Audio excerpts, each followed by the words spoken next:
não parar, não precipitar e não retroceder. Então dizer para esse cara, sabe quando nós vamos parar? Nunca. Nunca na sua porca vida. Do canal, tranquilo? Então, na nossa comunidade do YouTube a gente sempre deixa alguma postagem, juntamente com alguns links de livros para vocês adquirirem. E também deixamos sempre aqui nos comentários e na descrição do vídeo nossas redes sociais. Então se inscreva no canal, siga a gente nas redes sociais e quem puder apoie o nosso canal financeiramente. Temos Pix, Vaquinha, Apoios e temos nosso conto também para quem quiser nos ajudar. Tranquilo? É isso aí. Sempre com Deus, pátria, família e liberdade por um Brasil melhor. Valeu!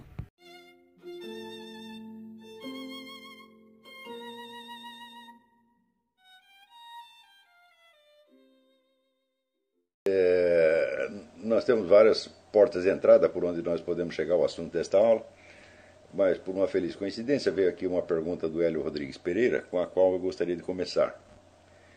Diz ele: imaginei uma hipótese de que a sua dificuldade de apresentar a sua filosofia de maneira sistemática decorra do fato de esta convergir à conclusão de que a recusa em aceitar algumas percepções realizadas pela cultura cristã, como a confissão e a eternidade da alma humana, está na raiz de muitos fenômenos sociais, como por exemplo a relação entre a confissão e o conceito da paralaxe cognitiva, e que num sistema de exposição formal tais conclusões apareceriam como princípios, e isto levaria ao mal entendido de alguém tomar os princípios como pressupostos, porque na ordem da exposição formal estes apareceriam primeiro, justamente o que se deseja evitar em função do compromisso assumido em não tomar nenhum dogma religioso como pressuposto. Bom, esta hipótese não tá errada, mas ela não é o motivo principal. O motivo principal de eu não fazer uma exposição sistemática da minha filosofia é que eu sou contra a exposição sistemática. Uma filosofia é sobretudo, vamos dizer, um exame, uma análise crítica das cosmovisões. Cosmovisão é a concepção do cosmos que nós recebemos mais ou menos pronta da nossa sociedade e que sempre tem esta ambição totalizante. Quer dizer, você, pelo próprio fato de ser uma concepção do cosmos, ela abrange tudo o que você pode conhecer, e nós podemos dizer que a cosmovisão só encontra a sua expressão integral na cultura inteira na qual você está. Mesmo quando há uma superposição de culturas, como acontece hoje, existe, no mínimo, tem algumas cosmovisões em disputa, mas cada uma delas com uma pretensão totalizante. A filosofia jamais tem essa pretensão totalizante. Ela só pode examinar determinados pontos da cosmovisão, analisando-os criticamente, e ela não visa jamais a substituir a cosmovisão. O fato de que durante algum tempo na história, sobretudo, vamos dizer, na Idade Clássica, ali com Descartes e Spinoza, até Hegel, mais ou menos, houvesse uma tendência geral de organizar a filosofia como sistemas abrangentes, isso não quer dizer que a noção de sistema abrangente seja inerente à filosofia. Você, por exemplo, teria muita dificuldade em reduzir a filosofia de Platão ou de Aristóteles a uma cosmovisão abrangente. Eles não tinham esta pretensão, como eu também não tenho hoje. A pretensão sistêmica, ela surge num certo momento da história e desaparece em outra. Então ela não faz... foi um episódio na história da filosofia e não um traço inerente à filosofia. Embora, pelo fato mesmo de ser uma análise crítica da cosmovisão, a filosofia possa, em certos momentos, abranger praticamente todos os tópicos fundamentais da cosmovisão, isso possa dar uma ilusão de que ela tem uma pretensão abrangente. Mas a cosmovisão sempre existe, ela é inerente à própria cultura, ela está aí, ela é um dado da realidade, e, sobretudo, ela é uma obra coletiva, uma obra de muitos séculos, que vai se depositando e sedimentando. Nenhuma inteligência individual poderia substituir uma cosmovisão por outra, isso é absolutamente impossível. Então, a filosofia pode parecer sistêmica pelo fato de que a própria razão é, no fim das contas, um senso de totalidade. Mas senso de totalidade é uma coisa, totalidade é outra. Quer dizer, você estar se dirigindo a uma totalidade e unidade, não quer dizer que você vai alcançá-la. Uma cosmovisão, sim, tem a pretensão de unidade total e abrangente, porque ela passa como se ela fosse a própria realidade, como se fosse o próprio cosmos. Quando você absorve da sua cultura as noções fundamentais sobre o que é a realidade, o que é o tempo, qual é a hierarquia dos fatores, etc, etc. Isso não vem para você sob a forma de uma doutrina, mas vem como se fosse a própria imagem direta do cosmos. Então, mas na filosofia nós sabemos que não estamos lidando com uma imagem direta, nós estamos lidando com uma intermediação mental, quer dizer, uma atividade mental que você está exercendo em vista de corrigir ou aperfeiçoar essa cosmovisão, até de rejeitá-la completamente.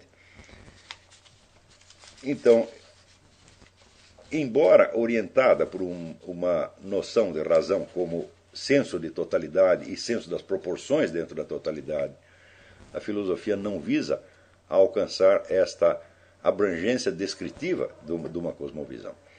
Por isso mesmo, ela não tem como ser apresentada sistematicamente. Você vê que mesmo os filósofos que são mais sistemáticos e abrangentes, você encontra na obra deles uma série de estudos sobre pontos particulares que às vezes você não sabe como encaixar no conjunto, ou que pelo menos eles mesmos não encaixaram no conjunto.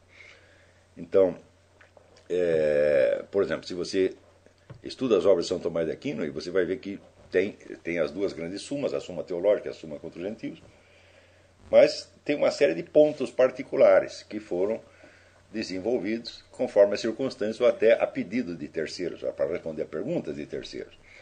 Como encaixar esses estudos particulares dentro do conjunto? O próprio Santo Tomás de Aquino não fez isto, senão ele teria pego esses estudos particulares e inserido dentro das sumas de alguma maneira, coisa que ele não fez.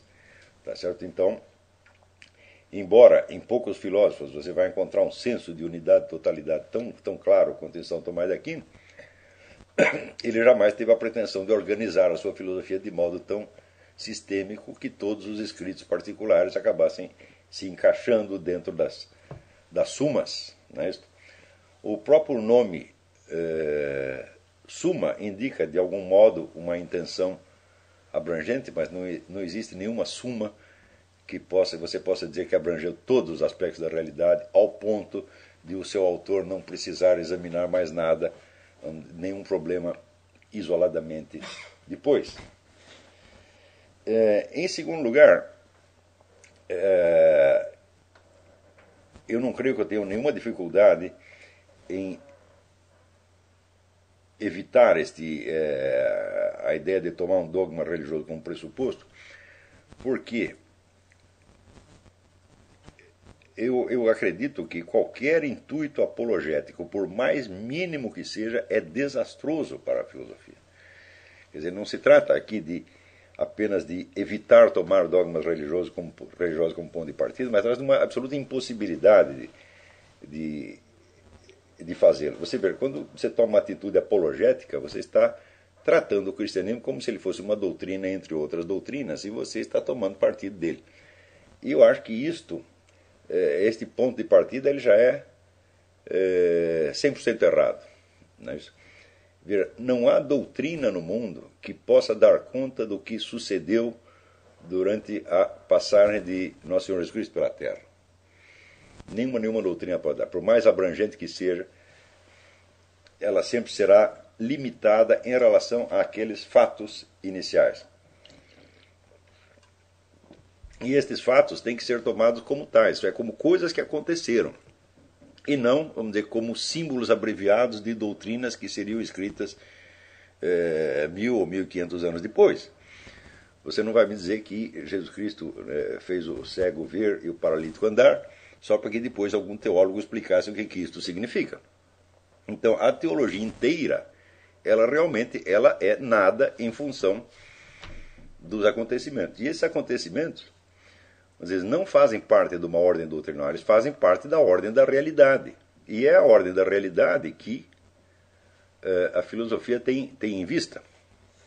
Quer dizer, nós estamos lidando aqui diretamente com esses dois fatores. A realidade, tal como chega até nós, seja pela experiência direta, seja pela experiência histórica, E, por outro lado, as cosmovisões que também se apresentam a nós como fatos, fatos da ordem histórica, fatos de enorme duração, enorme abrangência, mas no fim das contas, nada mais que fatos.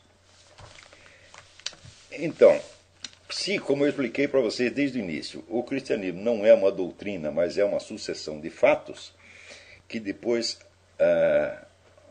os teólogos se esforçam para transformar, vamos dizer, numa exposição sistemática, sem jamais consegui-lo, isso é importantíssimo. Quer dizer, todas as teologias são incompletas e todas são falhas.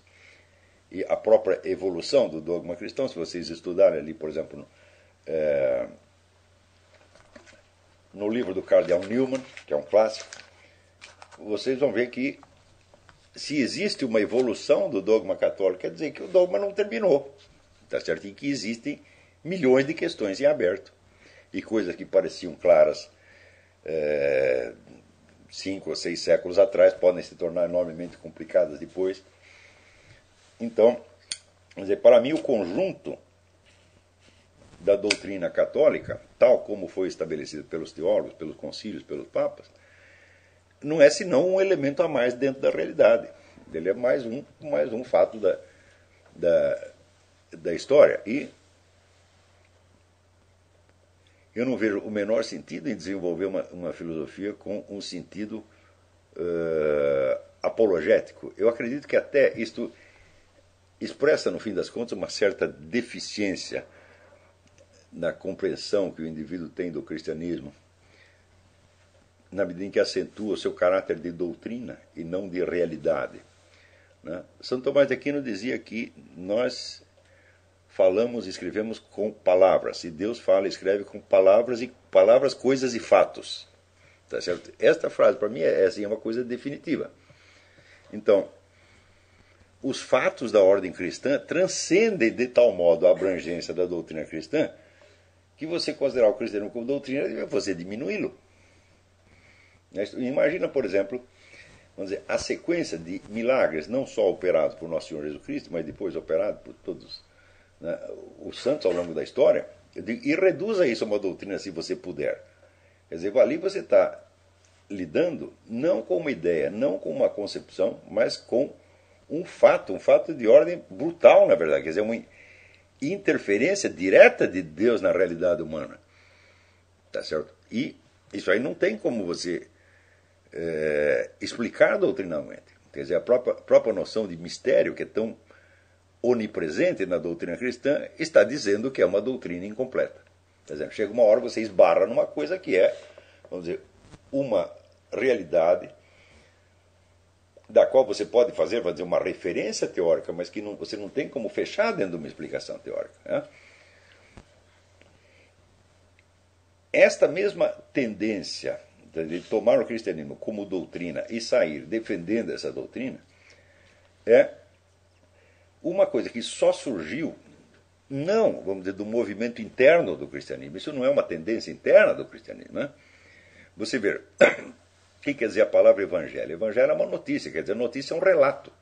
É uma coisa que você está contando e não uma doutrina que você está defendendo. Então, o que Cristo pediu que as pessoas fizessem foi que elas saíssem e contassem para as pessoas o que aconteceu. E não que ensinassem uma doutrina em particular. Né? Cristo não era tão burro ao ponto de achar que todos os seus discípulos tinham uma compreensão doutrinal perfeita daqueles fatos que, na verdade, transcendia a sua compreensão e que só podiam ser passados sob a forma de um relato. Um relato que, por sua vez, trazia dentro de si algo do caráter miraculoso dos próprios fatos relatados. Quer dizer, na medida em que você transmitia aqueles fatos a outras pessoas, elas começavam, vamos dizer, a participar de uma outra esfera de experiência que elas não sabiam que existia, e que as tornava, portanto, abertas também, vamos dizer, à irradiação do milagre. Foi isso que Cristo pediu que fizessem. A organização do cristianismo e doutrina surge de uma necessidade externa.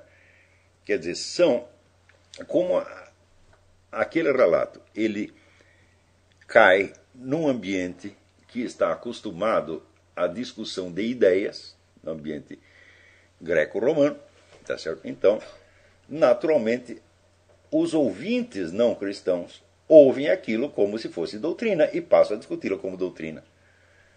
Né? Então, eles pegam do relato as afirmações filosóficas ou teológicas que lhes parecem implícitas no relato cristão e passam a contestar esses pressupostos. E daí os cristãos começam a organizar uma doutrina para responder a essa gente. Então, nós podemos dizer, de algum modo, que todo o edifício da doutrina cristã é uma resposta a objeções que são externas. E é uma exigência que não é intrinsecamente cristã. Eu posso lhe dizer tranquilamente que o sujeito pode ser um cristão excelente, sem entender nada da doutrina cristã. Você vai dizer que o cego, o paralítico e todos os primeiros seguidores de Cristo conheciam, então, São Tomás de Aquino e as sentenças dos papas, eles não conheciam nada disso, não existia, isso simplesmente não existia. O que eles tinham, vamos dizer, é a visão de um fato e a confiança numa pessoa. Quando Jesus Cristo vai curar o sujeito, o cara diz, olha, eu não posso me curar a mim mesmo, mas você pode porque você é o Filho de Deus vivo. Então, isso aí não é uma doutrina, isso é a confiança direta no poder que uma determinada pessoa representa, que personifica. Personifica não idealmente, não doutrinalmente, tá certo? Mas realmente.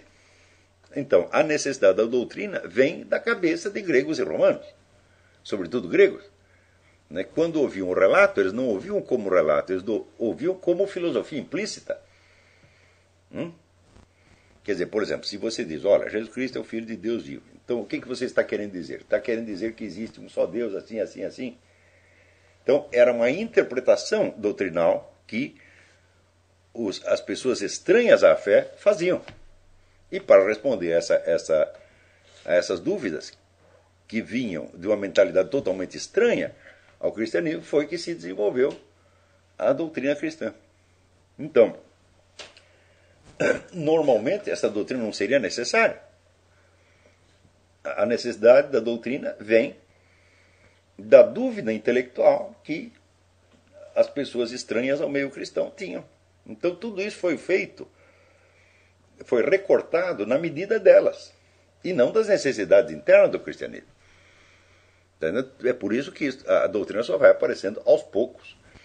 E você vai ver que os primeiros padres não têm nenhuma presunção de organizar uma doutrina total. Eles somente respondem a determinadas objeções à medida que as objeções aparecem. A sistematização só vai acontecer mais de 10 séculos depois, justamente quando aparecem as sumas. O que são as sumas? São a organização dessas várias respostas num sistema dedutivo. Se você observar a suma, tanto a suma de São Tomás de Aquino quanto as de Santo Alberto e outras, você vai ver que elas são, vamos dizer, um discurso lógico-dedutivo, organizado com diversos discursos dialéticos. Quer dizer, se coloca uma questão, a questão é elaborada dialeticamente, chega-se a uma conclusão. Esta conclusão serve de premissa para a questão seguinte. Então, é um edifício lógico-dedutivo construído com várias peças dialéticas. Isso pressupôs, então, para que isso fosse possível, foi necessário uma absorção muito profunda do legado da lógica grega. Isso deu um trabalho miserável, isso custou vários séculos. Mas, quando você lê os escritos dos primeiros padres, não há nenhuma intenção sistêmica ali. O indivíduo só responde a esta ou aquela objeção conforme lhe tenha sido feita. Objeção que na cabeça dos próprios padres jamais teria surgido. Quer dizer, se você participa daquela, vamos dizer, atmosfera do surgimento do cristianismo, você está envolvido, vamos dizer, dentro de uma aura de miraculoso que está sucedendo na sua frente, e que, aliás, que está em volta de você, e dificilmente você vai ter dúvidas intelectuais a respeito. É as pessoas que não participam disso é que têm as dúvidas, porque o acesso dessas pessoas ao cristianismo é um acesso intelectual e não um acesso real, vivenciado. Quer dizer, você não viu milagre nenhum, você não foi objeto de milagre nenhum, você não conheceu nosso Senhor Jesus Cristo, você não estava lá, você não participou sequer daquela irradiação que houve ali depois do Pentecostes, com a descida do Espírito Santo sobre os apóstolos, você não participou de nada disso, Então você chega de fora e, naturalmente, o seu enfoque não é existencial, mas é intelectual. Tá certo? Então nós podemos dizer que a doutrina, o que nós chamamos de doutrina cristã, é o fato cristão recortado e reconstruído à luz de uma necessidade externa, que não tem nada a ver com o cristianismo.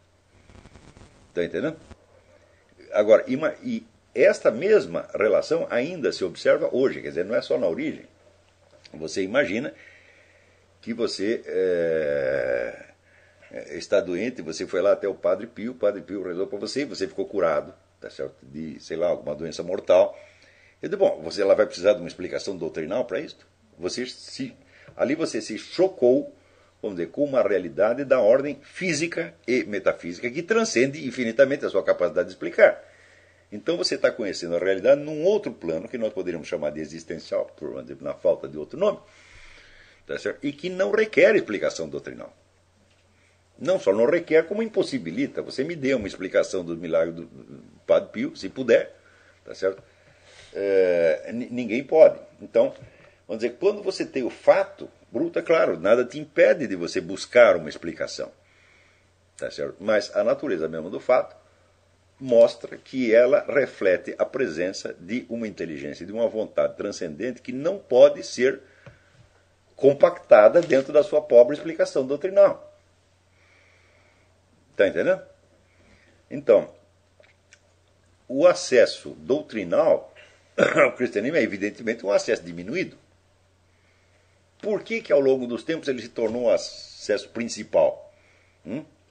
Foi justamente porque, vamos dizer, o acesso existencial estava diminuindo, estava enfraquecendo. É como se você dissesse, havia menos, vamos dizer, a presença do miraculoso na face da Terra já estava mais tênue, tá certo? Não estava tão onipresente quanto em certos momentos, tá certo? E as pessoas tinham, vamos dizer, o acesso ao cristianismo como se fosse uma hipótese. Agora, para o sujeito, o paralítico que saiu andando, para o cego que saiu vendo, tal, isso não é hipótese nenhuma, isso é um fato. O camarada que ouve falar disto, ele pode ouvir de duas maneiras. Ele pode, pela simples narração do fato, estar recebendo o influxo espiritual, o benefício daquele fato, ou ele pode ouvir como se fosse uma coisa distante e meramente hipotética. Tá certo? E, naturalmente, no ambiente intelectual grego, era assim que as pessoas ouviam, como é assim que ouvem hoje. Ora, o sujeito que é cristão, ele não tem por que se amoldar a essa exigência externa e tratar o cristianismo como doutrina e sair fazendo uma apologia.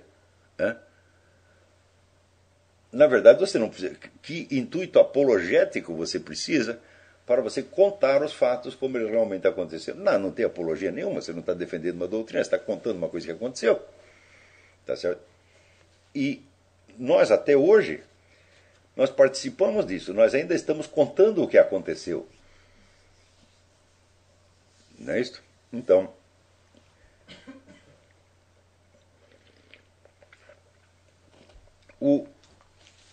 quando nós entendemos que o cristianismo é uma sucessão de fatos, nós entendemos que ele está imbricado na própria estrutura da realidade. E a estrutura da realidade não precisa ser defendida, não existe uma apologética da realidade. A realidade tem que simplesmente ser exposta, não é isso? E admitida e, até onde possível, compreendida. Mas o próprio esforço de compreensão implica a admissão de que existe uma barreira intransponível. Essa barreira é o seguinte: jamais a explicação terá prioridade em relação ao fato. O fato é soberano. Ou seja, não são as nossas ideias que encobrem, abrangem e enquadram a realidade. Ao contrário, a realidade já estava aí, né? Muito tempo antes da gente chegar no planeta Terra. Eu nasci em 1947, eu acredito que muita coisa aconteceu antes, até que as coisas principais aconteceram antes. O mundo não estava esperando que eu chegasse e explicasse tudo. E se eu não conseguir explicar nada, que diferença vai fazer? Então, a prioridade do real em relação à explicação, eu acho que é, vamos dizer, um pressuposto inegável. Tá certo? E a realidade, às vezes, tem uma condição, vamos dizer, de inteligibilidade imediata que não requer explicação. Ou seja, ela transcende a explicação e não requer de maneira alguma. Não é isso? Isso observa-se não apenas na ordem divina, mas na ordem humana. Né? Se uma senhorita chega para você e olha para você e fala, eu te amo, você pergunta por quê? Não, esse fato é, de certo modo, autoexplicável. Se uma pessoa diz, eu te odeio, bom, aí até é justo você perguntar por quê. Não é isso? Mas se diz, eu te amo, fala, bom, não tem explicação, isso é um fato, é um dado inicial, por assim dizer. Tá certo? Do mesmo modo, eu não vejo por que a manifestação do amor divino tenha que ser explicada. Tá certo? Ela, de certo modo, ela traz em si as condições de luminosidade e inteligibilidade imediata. Note bem, inteligir é uma coisa e explicar é outra. Né? Tá certo? Então, do mesmo modo, a expressão do amor humano é perfeitamente inteligível de modo imediato, mas não quer dizer que você consiga explicá-la. Né? Então, a manifestação do amor divino sobre a Terra, então, é constituída de uma constelação de fatos que são eminentemente claros, inteligíveis e luminosos, e que, de certo modo, eles por si mesmos dão o molde do máximo de inteligibilidade a que as nossas explicações, nossas pobres explicações poderiam alcançar. Então pergunto eu, para que fazer apologia? Que perda de tempo. E se você está fazendo apologia do cristianismo, você está pegando uma doutrina e confrontando com outras doutrinas. Eu falo, meu filho, a diferença entre o cristianismo e o resto é o seguinte, o cristianismo é uma constelação de fatos, ele é a própria estrutura da realidade. Isso tudo aconteceu, e isso só acontece no cristianismo. Né? Então, por que eu vou ter que defender fatos contra teorias? Não preciso.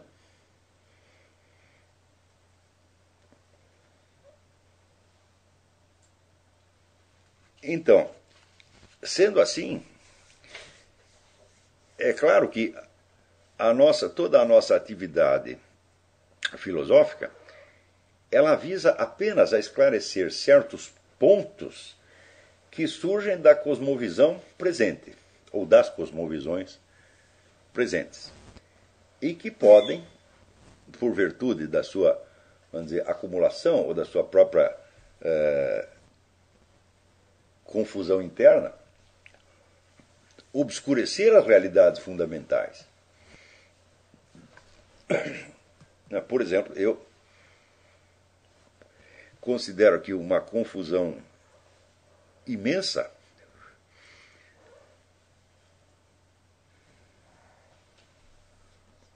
é o fato de que a sucessão de milagres observados no cristianismo seja colocada, de certo modo, entre parênteses, no próprio esforço apologético.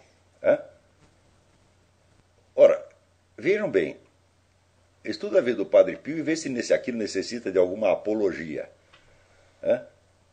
O que eu posso fazer, vamos dizer, para tornar o Padre Pio mais defensável do que ele próprio fez? Ele não tinha nada a provar. Na hora em que ele, invocando Nosso Senhor Jesus Cristo, fazia aqueles milagres, tá certo? E não há nada que a minha explicação possa acrescentar àquilo. Aquilo é autodefensável por natureza. Isso aqui se impõe, de alguma maneira, por si.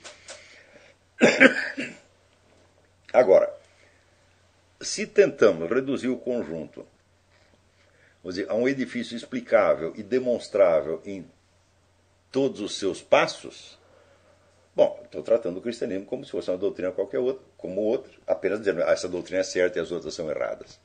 E essa discussão pode prosseguir indefinidamente, sem que jamais se chegue a uma conclusão.